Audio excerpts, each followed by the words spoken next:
Hi, this is Mayor John Peyton, and I welcome the opportunity to share with the viewers of Metro Jax my vision for how we can start to revitalize downtown to make downtown a more viable place for people to live and work and visit.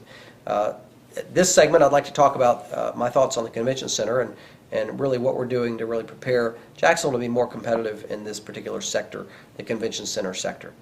I think first we have to recognize that the convention center we have today really does not work. It is more of a civic center than it is a convention center. And what we've learned over the past 25 years is exactly what the experts told us in the beginning.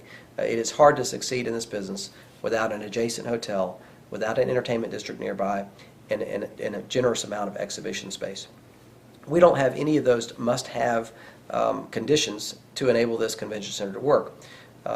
We do have a hotel of 1,000 rooms in our city. Fortunately, it's located on the river. It's the Hyatt. But there's not a convention center next to it. So what I would argue is that as we move the courthouse off the river and into the new facility, that we consider the site next to the Hyatt as a potential convention center site. That would give us the adjacent 1,000-room hotels that are necessary for a successful model.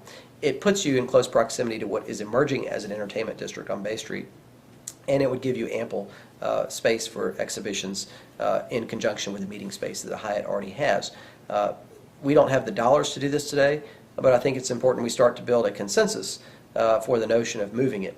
Let me just say, I think Jake Godbold, Mayor Godbold's efforts to renovate this building were important, and it was right. This is an iconic historic structure that should have been refurbished, but I think we need to be flexible on how we use this building and how we get the highest and best use.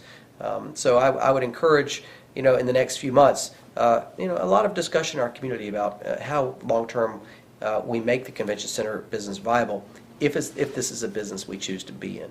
It is not cheap and money is tight, but I think this is a good time to build consensus and start to develop a plan. The other benefit of moving the convention center is that by freeing up the space where the convention center site exists today, you're actually making way for what I think will be the inevitable multimodal center in Jacksonville. There's going to be a need to establish a place in our city where all of the modes of transportation come together. Bringing the trains back to the convention center, I think, makes a lot of sense. Having the train station there, bringing the bus station to that area. The Skyway is already there. We need a bus terminus, obviously, with a local rapid mass transit. But also, I think, we will have light rail someday, and we will have high-speed rail someday.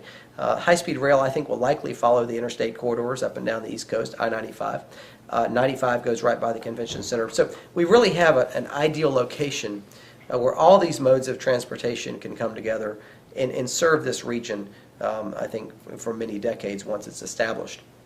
Today, there'd be a conflict having the intermodal facility with the convention center in the same place. I think both would be constrained. By moving the convention center and allowing this train station really to resume what it was originally built for.